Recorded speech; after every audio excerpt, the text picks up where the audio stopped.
গত রবিবার চট্টগ্রামের শাহ আমানত বিমানবন্দরে ১৪২ জন যাত্রী ৫ জন ক্রু নিয়ে ঢাকা থেকে চট্টগ্রাম হয়ে দুবাইয়ের উদ্দেশ্যে রওনা দেয়া বাংলাদেশ বিমানের নতুন উড়োজাহাজ ময়ূরপঙ্খী ছিনতাইয়ের চেষ্টা করে সেনাবাহিনীর কমান্ডো অভিযানে গুলিবিদ্ধ হয়ে মারা যায় পলাশ আহমেদ ওরফে মাহাদি নামের এক যুবক।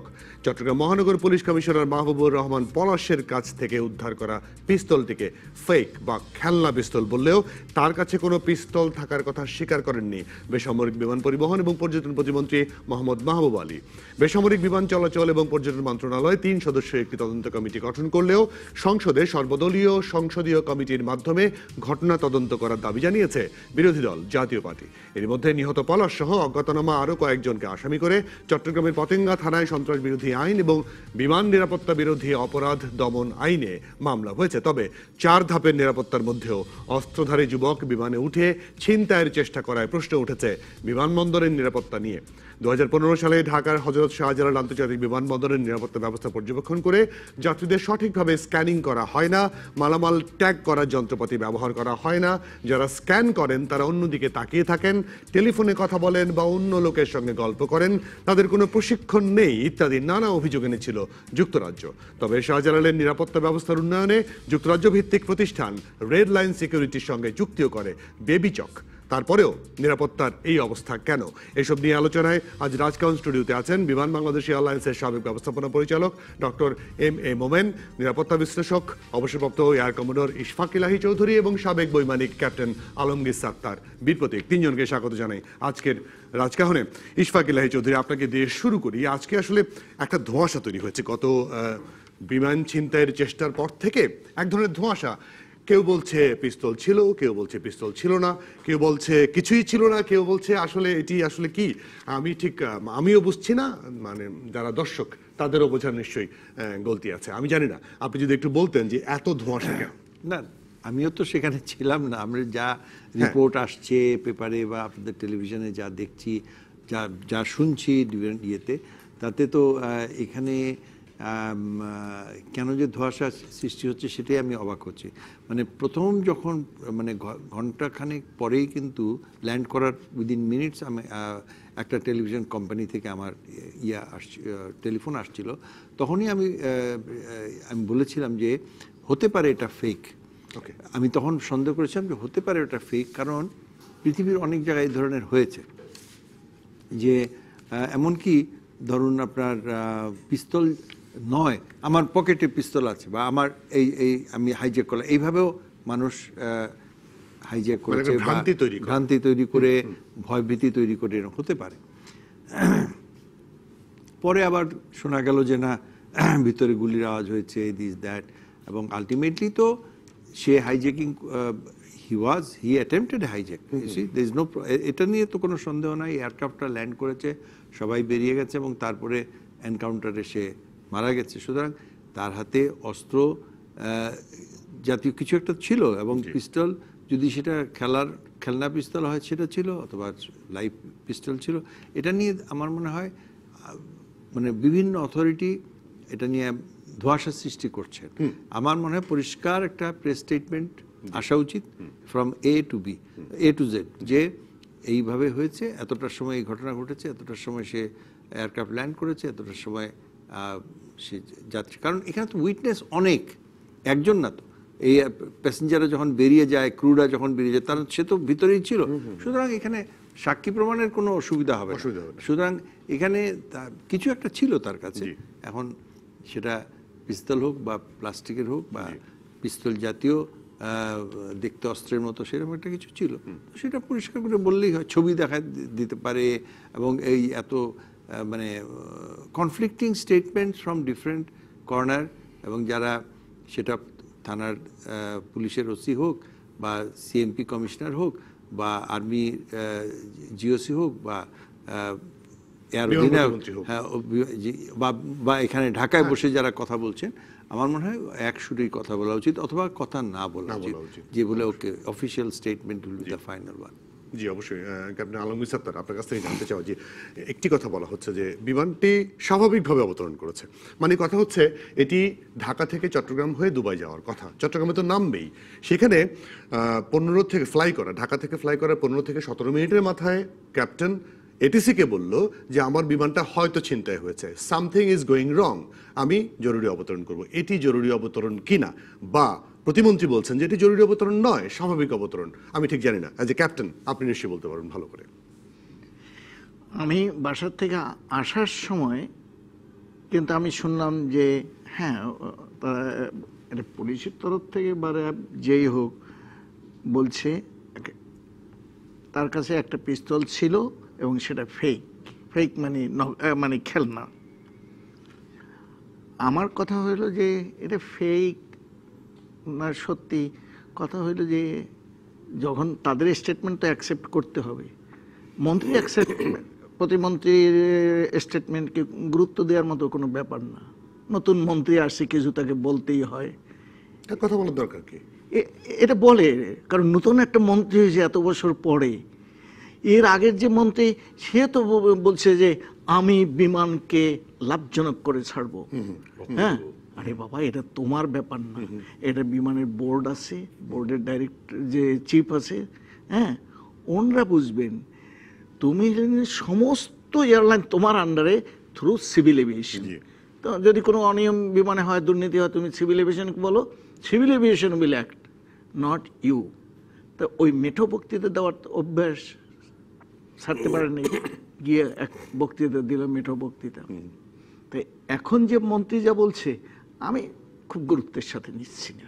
উনি প্রথম বলে দিলেন কোনো রকমের ত্রুটি নাই, মানে নিরাপত্তার কোনো ত্রুটি নেই। ত্রুটি নেই, তো এত হইচই হচ্ছে কেন? উঠলোই বা কিভাবে? যাই দেখা কিছু না কিছু তো দেখিয়েছে। হ্যাঁ, সেটাই বা কোত্থেকে গেল? পটকা ফুটেছে, দুটো পটকা ছিল। হ্যাঁ, সেটাও তো ছিল। জি। তাই এখন কথা হইল নিরাপত্তার ত্রুটি আছে। এখন এইটা কোনখানে? তুমি সদরে এমন এত সব প্রায় 300 না 350 কোটি টাকা তুমি খরচ করছো, ইকুইপমেন্ট আনছো, একেবারে লেটেস্ট ইকুইপমেন্ট, মানে এমনকি প্লাস্টিকের হইলেও কিন্তু সেটা ধরা পড়বে। আচ্ছা, তাহলে ইন বিটুইন কেউ সাপ্লাই দিতে পারে? তো সেই সমস্ত লোকদের যারা এয়ারক্রাফটে সরাসরি আমাদের সেই প্যান্টিম্যান আসুক, আর সাধারণত এত সোনা ধরা পড়তেছে কেমন করে, এত ড্রাগ ধরা পড়তেছে, এগুলো কোথা থেকে ধরা পড়তেছে? কেউ না কেউ তো অবশ্যই সহযোগিতা করছে। হ্যাঁ, আরে আমি জানি একেবারে ইয়েভাবে, একজন সিকিউরিটির একজন স্টাফ, তার 7 তলা বাড়ি আছে এই উত্তরের কাছেই। কোথা থেকে টাকা আসে একটু অনুসন্ধান করো। তা এটাকে যেভাবে আমরা হইচই করতেছি, হ্যাঁ, আমি এতটা গুরুত্ব না দিয়ে আমি বলবো যে তোমরা অন্তত এটাকে আশীর্বাদ হিসেবে নাও, একটা সিগন্যাল যে আগামীতে বড় কিছু ঘটতে পারে। বড় কিছু হয়নি, রাইট? হ্যাঁ, না, এটা প্রধানমন্ত্রীকে নিয়ে হওয়ার সম্ভাবনা সবচেয়ে বেশি।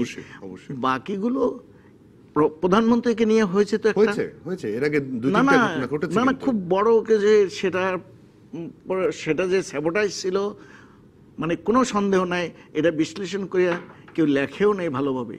কিন্তু কিন্তু কিন্তু এখানে আমি আসবো, আমি একটু পরে ফিরে আসবো, কারণ স্যাবোটাজের কথাটা আপনি যখন বলেছেন, এই স্যাবোটাজটি কিন্তু প্রমাণিত হয়েছে এবং আপনারা বলছেন স্যাবোটাজ হয়েছে, কিন্তু তাদেরকে কিন্তু মুক্ত করে দেওয়া হয়েছে।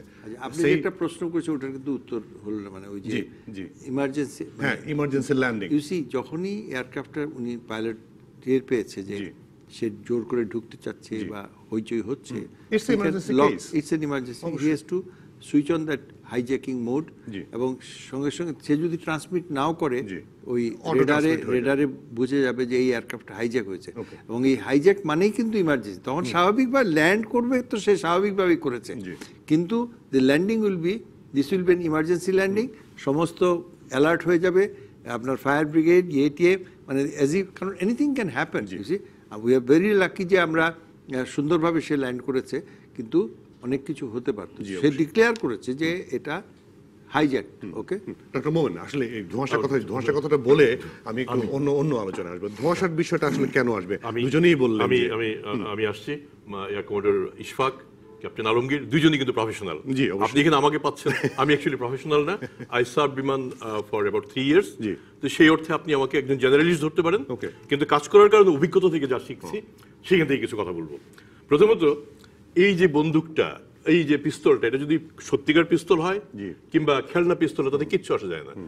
1978 সালে এই আপনার পলিশ এয়ারলাইন্সের শুধু খেলনা পিস্তল দিয়ে আপনার পুরো হাইজ্যাক সাকসেসফুলি হাইজ্যাকাররা করতে পেরেছে। তো কাজে আপনার এটা বড় ব্যাপার না। আপনার ইন্ডিয়াতে এয়ার ইন্ডিয়ার এয়ারক্রাফট কিচ্ছু ছিল না, আপনার কি বলে পিস্তলও ছিল না, খেলনাও ছিল না, এমনকি আঙ্গুলও দেখায়নি।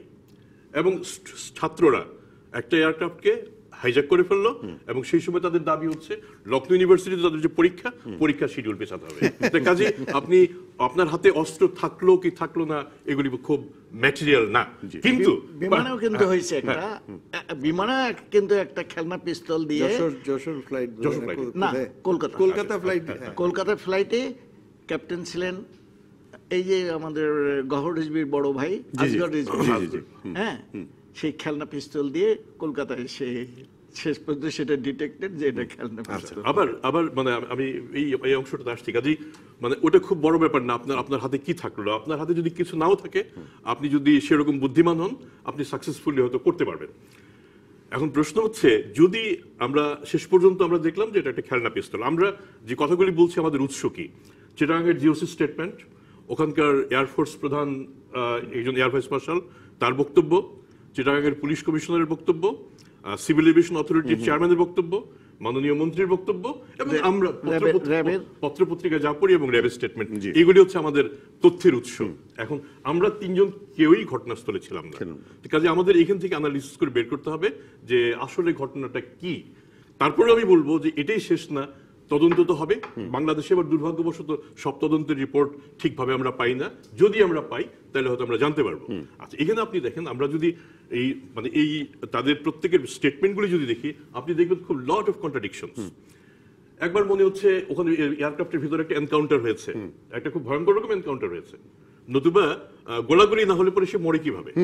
প্রথমত তার কি মরার আদৌ দরকার ছিল? আমরা কি তাকে জীবিত নিয়ে আসতে পারতাম না? এই প্রশ্নটা আমাকে হয়তো উল্টো প্রশ্ন করতে পারে যে আপনি তো সিচুয়েশনে ছিলেন না, ওখানে অবস্থাটা হয়তো এরকমই ছিল। বাট আমার কথা হচ্ছে যে না, আমাদের আরো ভালোভাবে জানতে হবে যে তাকে আমরা জীবিত ধরতে পারতাম কিনা, ধরতে পারলে হয়তো আরো অনেক কিছু জানতে পারতাম। এটাও জানা যাচ্ছে যে শেষ পর্যন্ত তাকে যখন তার বিরুদ্ধে যখন অভিযানটা চালানো হয় তখন ভিতরে আর কেউ ছিল না, সে ছাড়া। আচ্ছা, ফাইন, ঠিক আছে। আমি আমার এই প্রশ্নগুলি আমারও প্রশ্ন, আপনি আচ্ছা, আমরা তারপরে আমার কথা হচ্ছে, যদি এটা খেলনা পিস্তলও যদি হয়ে থাকে, এটা অনেকগুলি স্তর ভেদ করে ওই পর্যন্ত গিয়েছে। এখন কেউ আবার বলেন যে না, এটা তো মেটাল পিস্তল না, কাজে মেটালিক ডিটেক্টরে ধরা পড়বে কি জন্য? এখন ভাই এগুলি না, এখন আপনার এই যে বাচ্চাদের ওয়াটার গান আছে না, ছোট্ট এতটুকু পানি বাচ্চাদের উপরে ছেটায়, এটাও আপনার স্ক্যানারে ধরা পড়ে, সবকিছুই ধরা পড়ে। কাজেই এটা আমাদের মাননীয় মন্ত্রী যাই বলুন না কেন, আমাদের স্বীকার করতেই হবে যে একটা বড় রকম সিকিউরিটি ল্যাপস হয়ে গেছে। এই দিনটা কোন দিনটা আপনি দেখেন, যেদিন মাননীয় প্রধানমন্ত্রী চিটাগাং থেকে ফিরে আসলেন, তার মানে the moment she landed in Dhaka, তারপরে কি আমার সিকিউরিটি সিস্টেম কলাপস করেছে? করার কথা না। আমার কথা হচ্ছে, এটা পেশাজীবীদের কাজ, এটা আমার মাননীয় মন্ত্রীর কিংবা এই মুহূর্তে আমরা যারা বাইরে আছি আমাদের কাজ না। পেশাজীবীদের কাজটা দক্ষতার সাথে করবেন, এটাই আমরা প্রত্যাশা করবো। তাই কাজেই ওই কাজগুলি যদি ঠিক মতো করা হয়। আমি এই প্রসঙ্গে আরেকটা ছোট্ট বিষয় আসি, এটা পুরোনো কথা আমার একটু বলতে হবে। আমি যখন বাংলাদেশ বিমানে কাজ করি, তৎকালীন স্বরাষ্ট্রমন্ত্রী আমাকে অনুরোধ করলেন একটা ফ্লাইটে একজন পার্টিকুলার ক্রুকে দেওয়ার জন্য। একটা ক্রুকে এয়ারক্রাফটে দিতে হবে, এটা মাননীয় মন্ত্রী কেন বলবেন? ব্যাস, আমি যে কাজটা করলাম, আমি ক্যাপ্টেন আলমগীর বলতে পারবেন আমি খুব ভালো এমডি ছিলাম না, আমি যে কাজটা করলাম, পরদিন তাকে গ্রাউন্ডেড করলাম, and that crew remain grounded for long. আমার কথা হচ্ছে যে why should A crew go up to the minister, এবং মন্ত্রী কেন তার জন্য তদবির করবেন? এবার আপনি দেখেন, এয়ারপোর্টে যারা চাকরিরত বিভিন্ন ডিপার্টমেন্টের, আপনি দেখবেন এদের অধিকাংশই আসছে কোনো না কোনো তদবিরে, কোনো না কোনো ভাবে। তাহলে আপনাকে ধরিয়ে নিতে হবে এয়ারপোর্ট হচ্ছে একটা আপনার কামাই করার উৎস, নতুবা আপনি তদবির কেন করবেন? আপনি এখানে কেন আসবেন? কাজে আজকে আমার মনে হয় আমরা আজকের এই অনুষ্ঠান থেকে যদি এই বার্তাটা দিতে পারি যে কারা ওখানে তদবির করে আসছেন এবং তাদের জন্য কারা তদবির করছেন, অনুগ্রহ করে তাদের তালিকাটা করুন এবং সেই তালিকাটা জানিয়ে দিন, তাহলে দেখবেন আপনার এই ধরনের কর্মকাণ্ড অনেক কমবে। অবশ্যই নিরাপত্তা প্রসঙ্গটা, আসলে নিরাপত্তা নিয়ে অবশ্যই আমাদের আলোচনা করতে হবে। নিরাপত্তার জায়গাটা আমি ইশফাক আলী চৌধুরী আপনার কাছ থেকে একটু আসতে চাই, যে নিরাপত্তা যেটা আসলে যুক্তরাজ্য যখন এটি দেখভাল করতো বা দেখলো, পর্যালোচনা করলো, তাতে যে কথাগুলো বললাম আমি আসলে শুরুতে, খুব হাস্যকর হলেও এটি সত্যি। স্ক্যানিং এর সময় অন্যদিকে তাকিয়ে থাকে, টেলিফোনে কথা বলে এবং অন্যের সঙ্গে গল্প করায় ব্যস্ত থাকে। খুব একটা, এটা কিন্তু আমি নিজেকে দিয়ে বলতে পারি যে এটি সত্যি। আমরা যারা মানে বিমানবন্দর আমি ব্যবহার এই করি, আলোচনাটা পরে আসি, আমি একটা ছোট বিরতি নিয়ে আসি, তারপরে এই আলোচনা অবশ্যই আবার ফিরবো। দর্শক আমাদের সঙ্গে থাকবেন, ফিরছি শিগগিরই।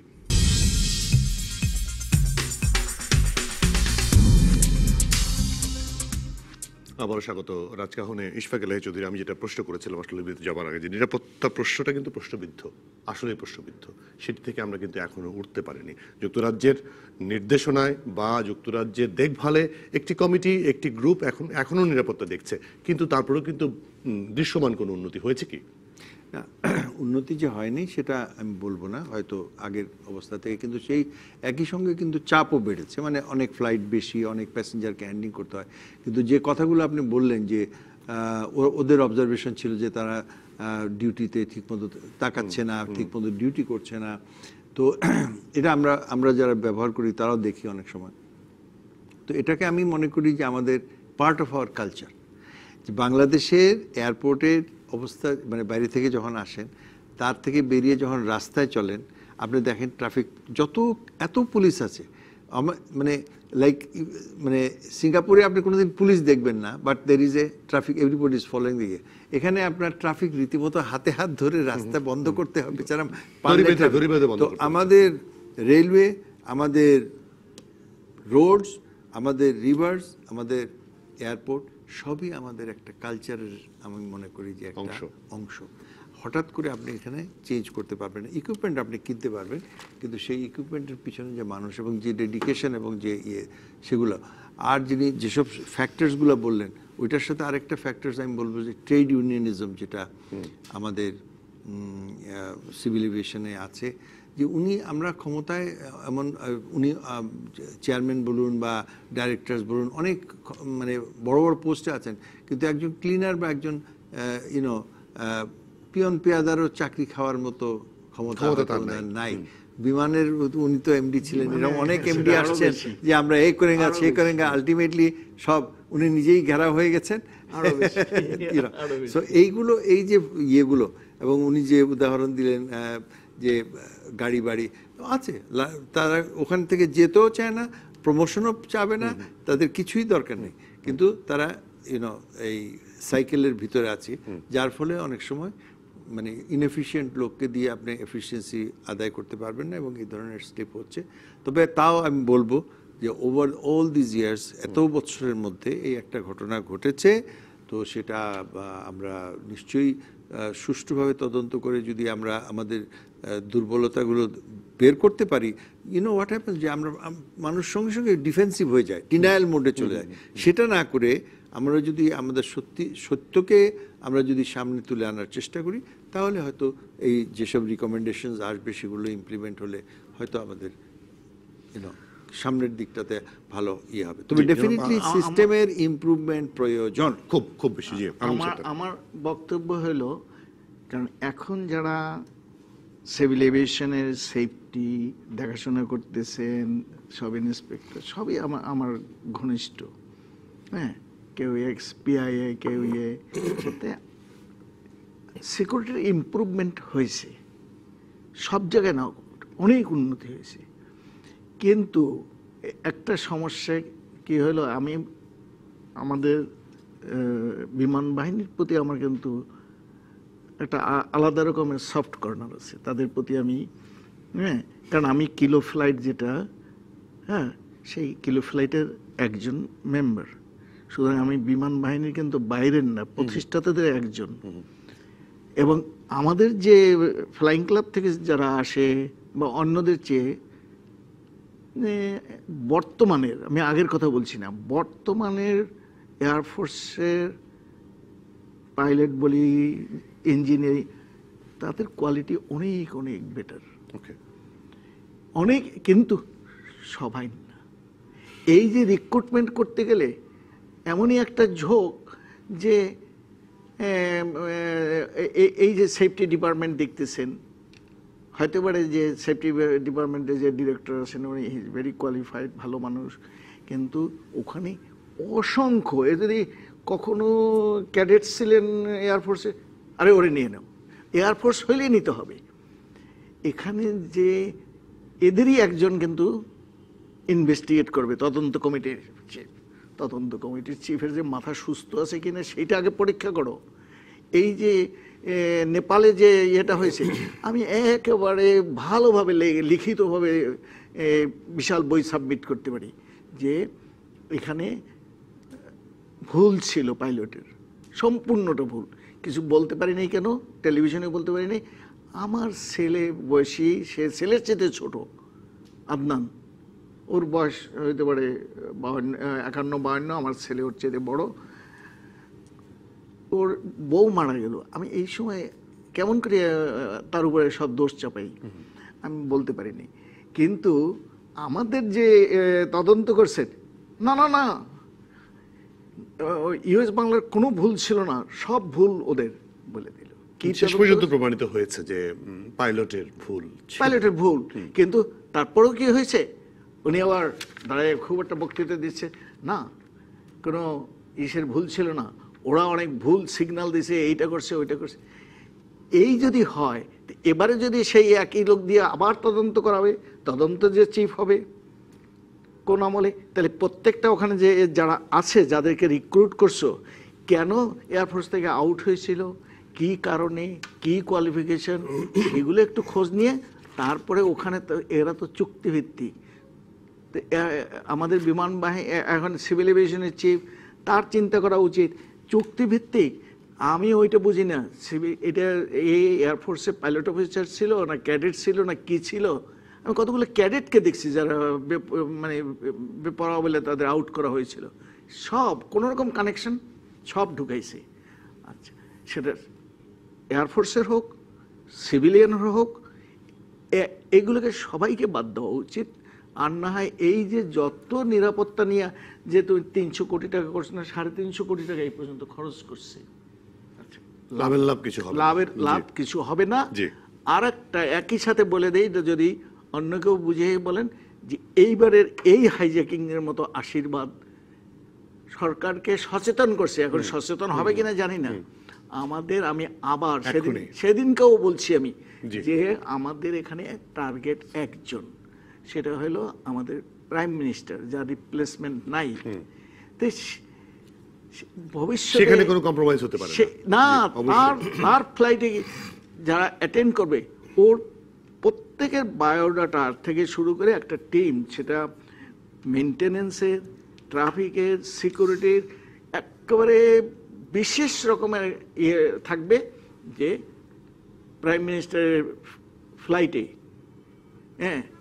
অন্য কোনো মানুষ ধারে কাছে যাইতে পারবে না। কোয়ারেন্টাইনের আগের থেকে 24 ঘন্টা আগে কোয়ারেন্টাইন হয়, তার আগের থেকেই মানে প্রত্যেকের যে সমস্ত মানে ভিভিআইপি ফ্লাইটের সাথে কানেক্টেড, তাদের জন্য তার বাইরে সন্দেহজনক কেউ সেদিকে যেতে পারবে না। যে ডক্টর মোমেন, আসলে যে কথাগুলো আসলো, এত হাই সিকিউরড একটি জায়গায়, অত্যন্ত সংবেদনশীল একটি জায়গায় যদি এরকম ইউনিয়নের প্রভাব থাকে, তাহলে আসলে কখনো নিরাপত্তা ব্যবস্থা 100% কমপ্লিট করা সম্ভব হবে কিনা? না, একদম সহজ উত্তর। আর মানে ইউনিয়নগুলির পেছনের শক্তি কি, সেটা আগে দেখা দরকার। আপনি যদি বাংলাদেশ বিমানের ইউনিয়নগুলো দেখেন, হয় সরকারি দলের, নয় বিরোধী দলের। রাজনৈতিক দলের সাথে ইউনিয়ন তো হচ্ছে আপনার কর্মচারীদের মঙ্গলের জন্য, তার সাথে রাজনৈতিক কি সম্পর্ক? আজকে যদি রাজনৈতিক দলগুলি তাদেরকে ডিজাউন করে, তাহলে আপনি কিছুটা কাজ করতে পারবেন।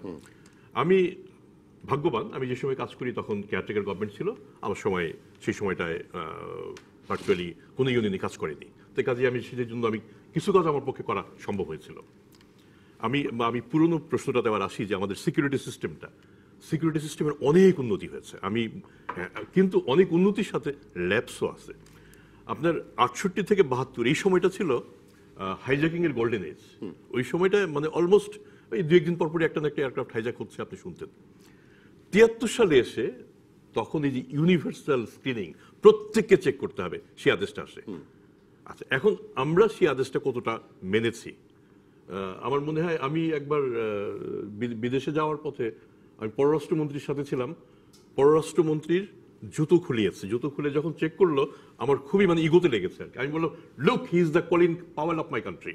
কলিন পাওয়েল তখন কি বলে secretary of state for America. আমি বলি, look, he is the Colin Powell of my country. Oh yes, he is Colin Powell, I know. Interestingly আমার মন্ত্রী মহোদয়কে চেক করলেন, আমি যখন যাই আমাকে একটু জাস্ট ধরে তারপরে পার করে না আমি দেখছি। মানে প্রবাবলি আমি হয়তো তার ইয়ের মধ্যে ছিলাম না। আমি একবার জাপানে মানে আমরা নামার পরে আমাদের সাথে 4 জন মাননীয় সংসদ সদস্য ছিলেন, 4 জন সংসদ সদস্যকে আটকে দিল। আটকে দেওয়ার পর তখন আব্দুল মুঈন চৌধুরী সাহেব বাংলাদেশ বিমানের ম্যানেজিং ডিরেক্টর। সেটা কেন? আমি সেই অংশটা বলছি। সেই অংশটা আমাকে যখন মুঈন চৌধুরী সাহেব বললেন যে প্রথমত আমি নিজে জাপানি ভাষা জানি না, কথা বোঝানো মুশকিল, অনেকক্ষণ কথা বলার পরে মানে ঘন্টাখানেক পরে আমাকে বলল যে এমপি সাহেবরা এখানে আসলে লোক পাচার করে, তারা মানে মানব পাচারকারী। আমি বিশ্বাস করি এখনকার এমপির অনেক ভালো, তারা মানে কি বলে আদম ব্যবসার সাথে জড়িত। সুতরাং আমাদের সন্দেহ হচ্ছে লাল পাসপোর্ট দেখে, সুতরাং এদেরকে আমরা আরো খবর নিতে হবে। আমরা প্রায় 4 ঘন্টা পরে আমরা ছাড়া পেয়ে গেছি অনেক আগে, কিন্তু এই এমপি সাহেবদের জন্য আমাদের 4 ঘন্টা এয়ারপোর্টে বসে থাকতে হচ্ছে। এবং সেটা তাও যদি টোকিও নারিতাতে হতো একটা কথা, নাগোয়া এয়ারপোর্টে, মানে তুলনামূলকভাবে কম গুরুত্বপূর্ণ। এখন আপনি দেখেন যখন আমাদের 9/11 হলো আর কি, এটা কিন্তু আমাদের জন্য, আমেরিকার জন্য একটা খুব বড় ধাক্কা, এভিয়েশনের জন্য বড় ধাক্কা, কিন্তু সেটা ছিল পৃথিবীর ইতিহাসে সবচেয়ে বড় ওয়েক আপ কল। এর চেয়ে বড় ওয়েক আপ কল আর সম্ভব না। এবং এই ঘটনার পরে কিন্তু আপনি দেখবেন, আপনি যদি মানে একটা স্ট্যাটিস্টিক্স নেন যে হাইজ্যাকিং এর পরিমাণটা কি, অনেক কমে এসছে, মানে ড্রাস্টিক্যালি কমে এসছে। আমাদের এখানে একটা ল্যাপস, এটার জন্য আমি সার্বিকভাবে আমাদের টোটাল ব্যবস্থাকে আমি দায়ী করব না। এই ল্যাপসটুকু এটা হিউম্যান এরর, এটা আমি মেশিনের এরর মনে করছি না। এবং এটা একটু দেখতে হবে এটার সাথে আর কারা জড়িত। আমি এই ফাঁকে আরেকটু বলে নেই, কাতার এয়ারের সিইও কাম এমডি কাম চেয়ারম্যান অনেক কিছু, আকবর আল বাকার, উনি কিন্তু হিজ এ ফ্লায়ার, মানে আমার ভালো লাগতো যে ফ্লাই করতে পারতাম। উনি ফ্লাই করে ঢাকা এয়ারপোর্টে এসেছেন একাধিকবার, এবং উনি আমাকে বলেছেন যে it is one of the, to him from flying point of view, এটা হচ্ছে আনসেফ একটা এয়ারপোর্ট। ওকে, আমি জিজ্ঞেস করলাম কেন তোমার কাছে এটা মনে হলো আনসেফ, কেন মনে হলো? সে বলল যে প্রথমে যদি দেখি বার্ড, পৃথিবীর কোনো এয়ারপোর্টে 4-5 তো পাখি থাকে না, একটা বার্ড যদি ইঞ্জিনকে হিট করে, হিট করা মানে তো এয়ারক্রাফট শেষ। এবং আমাদের কিন্তু এই যে বার্ড হিটের ঘটনা ঢাকা এয়ারপোর্টে অনেক ঘটেছে। তো কাজে আমাদের শুধুমাত্র মানে এই একটা শুধু সিকিউরিটি না, বাহ্যিক সিকিউরিটি হচ্ছে একটা হলিস্টিক, একটা সিঙ্গেল সবকিছু মিলে আসলে এগুলো নিশ্চিত করতে হবে। আমরা আলোচনায় আসবো, আবার একটা বিরতির সময় হচ্ছে, ফিরছি আবারও, দর্শক আমাদের সঙ্গে থাকবেন।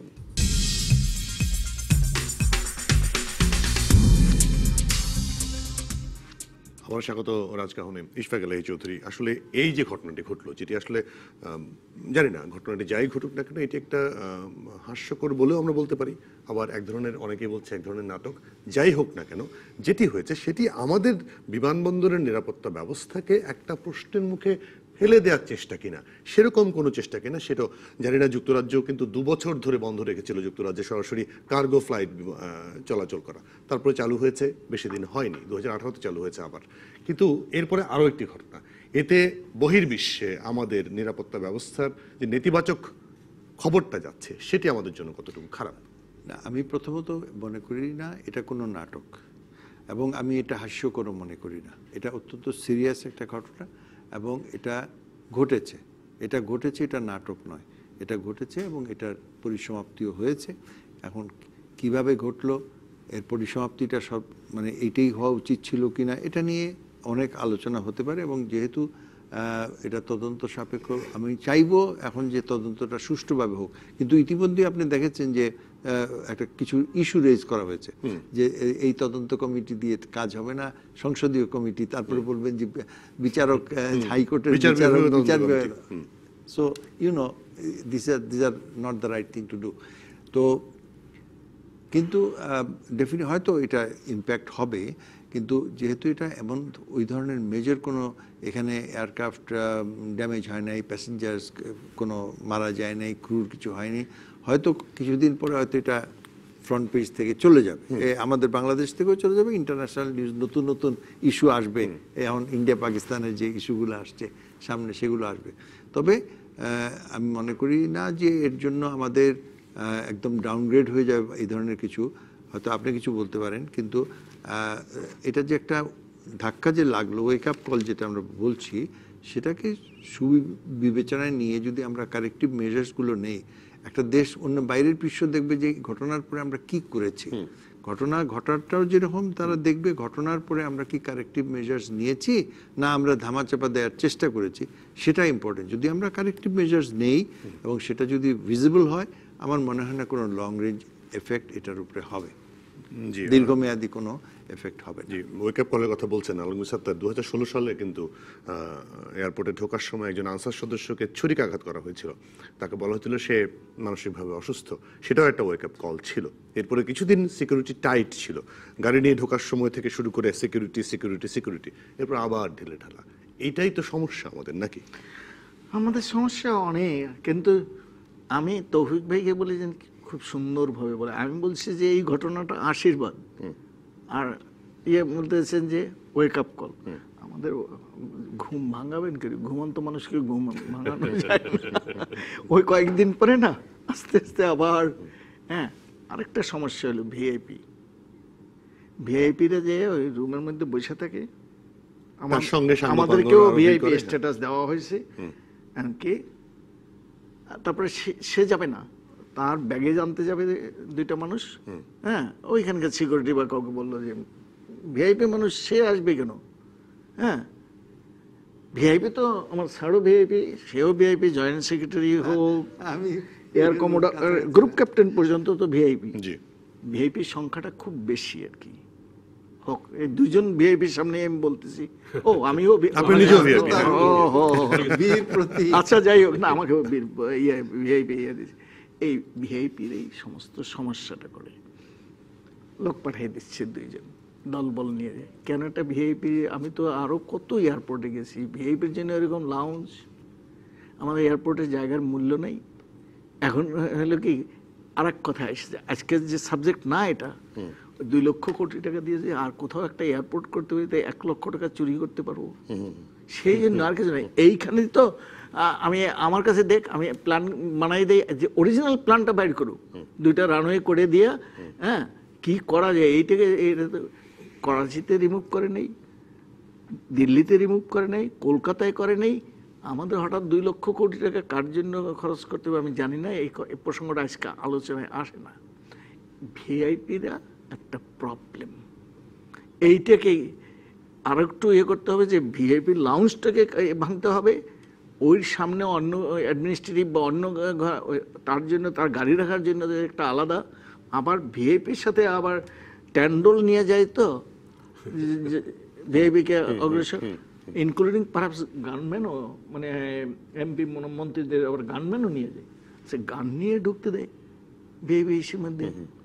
আমি এটা অ্যাবসলিউটলি একদম হতেই পারে। আমি এই জন্য বলছি, ওয়েক আপ, ঘুমন্ত মানুষকে ওয়েক আপ করলে কাজ হয় না। জি, একটা মোমেন্ট আসলে ওয়েক আপ কলে কি কাজ হবে না? কাজ হবে না, আমি তো কখনো মনে করি না। আমি খুবই আশাবাদী মানুষ। আমি 72 থেকে এই পর্যন্ত এই যাত্রায় বাংলাদেশ সিভিল এভিয়েশন অথরিটির আওতায় এয়ারপোর্টেরও ডেভেলপমেন্ট হয়েছে, বাংলাদেশ বিমানও যতটা অগ্রসর হওয়ার কথা ছিল ততটা না পারলেও অগ্রসর হয়েছে, এটা আমাদের মানতে হবে। এটা মেনে নিয়ে তারপরে আমি যেটা বলবো, আমার একটা প্রশ্ন, আমরা আমাদের যে এয়ারক্রাফটটা, এটা একটা নতুন এয়ারক্রাফট, বোয়িং 737-800 ময়ূরপঙ্খী এটার নাম, প্রধানমন্ত্রী নিজে নামটা দিয়েছেন।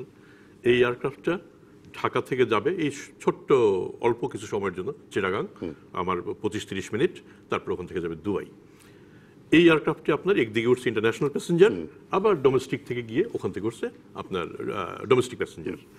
এই ইন্টারন্যাশনাল এবং ডোমেস্টিকের এই মিক্স, এটা কাম্য না। এটা আমি মনে করি যেটা এটা আমি সম্ভবত এটা আমি অ্যালাউ করতাম না। তাই কাজেই আপনাকে যদি ঢাকা থেকে দুবাই যেতে হয়, ঢাকা থেকে দুবাই যান, চিটাগাং থেকে যান, আপনি এটাকে ডোমেস্টিক হিসেবে ব্যবহার করবেন না। একটা সময় যখন আপনার বাংলাদেশ বিমান ডোমেস্টিক থেকে নিজেকে গুটিয়ে নিল, সেই সময় আমরা তো সরকার মানি তো আর আওয়ামী লীগ সরকার, বিএনপি সরকার, জাতীয় পার্টি সরকার এরকম না, এটা একটা ধারাবাহিকতা। সেই সময় একটা সিদ্ধান্ত ছিল যে আমরা প্রাইভেট এয়ারলাইন্সগুলির বিকাশে সহায়তা করব, সেই সহায়তা করতে গিয়ে ডোমেস্টিকটা করবে প্রাইভেট এয়ারলাইন্স।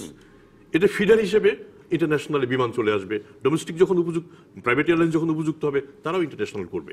তাই কাজেই আপনি যদি আজকে চিন্তা করেন বাংলাদেশ বিমানের আমরা কতগুলি সিট চিরাং খালি যাবে, এটাতে আমরা ডোমেস্টিক প্যাসেঞ্জার 3000 টাকার প্যাসেঞ্জার 1500 টাকা করে নিয়ে নেব।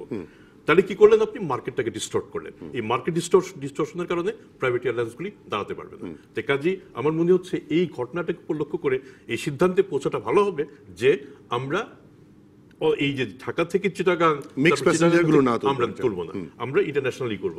আর ঠিক আছে, যদি আমার যদি মিক্সড, আমার যদি ডোমেস্টিকের জন্য অন্য এয়ারক্রাফট আছেই, আমার এই এয়ারক্রাফটের দরকারটা কি? শুধু ডোমেস্টিক করবো। কাজে এটা করলে আমার ধারণা আমরা খানিকটা রেহাই পাবো। আর আরেকটা ব্যাপার একটু বলি, মানে high attempt of any hijack, এটা কিন্তু খুব ছোট খবর না। আপনি যদি আমাদের এই ঘটনাটা খুব বড় ঘটনা না, আমাদের এই ঘটনাটাতে মানুষ জনবল ক্ষতি হয় না, এয়ারক্রাফটের ক্ষতি হয় নাই, শুধুমাত্র আপনার উডবি হাইজাকার যে সে মারা গেছে। কিন্তু আপনি যদি ইন্টারন্যাশনাল নিউজ মিডিয়াতে দেখেন, এমন কোন মিডিয়া নাই যেখানে নিউজটা নাই। এর চেয়ে অনেক ভয়াবহ ঘটনা ঘটেছে আমাদের এই যে পুরনো ঢাকায় যে অগ্নিকাণ্ড কিন্তু এত কাভারেজ পায় নাই যে কাভারেজ পেয়েছে আপনার। তার মানে হচ্ছে আপনার সিভিল এভিয়েশন রিলেটেড কোন নিউজ অন্য যে কোনো নিউজের চেয়ে অনেক বেশি সেন্সিটিভ। কাজে এই যে সংবেদনশীলতা সর্বত্র স্পর্শ করে। আপনার যে প্রশ্নটা ছিল সেটা ইশফাক ভাই ভালো বলেছেন যে এটার ইম্প্যাক্ট কি হবে।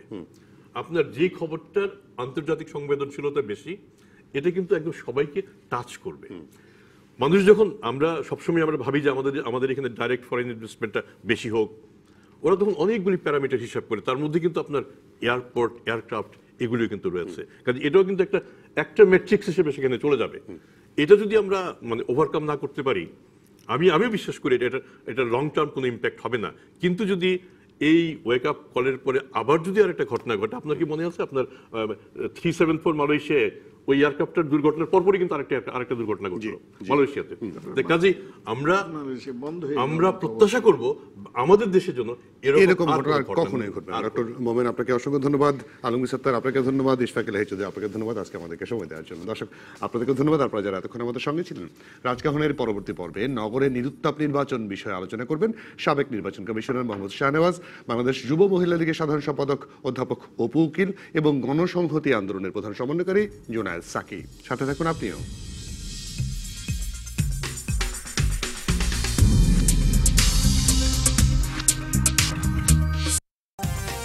Rajkahon, brought to you by Shah Cement.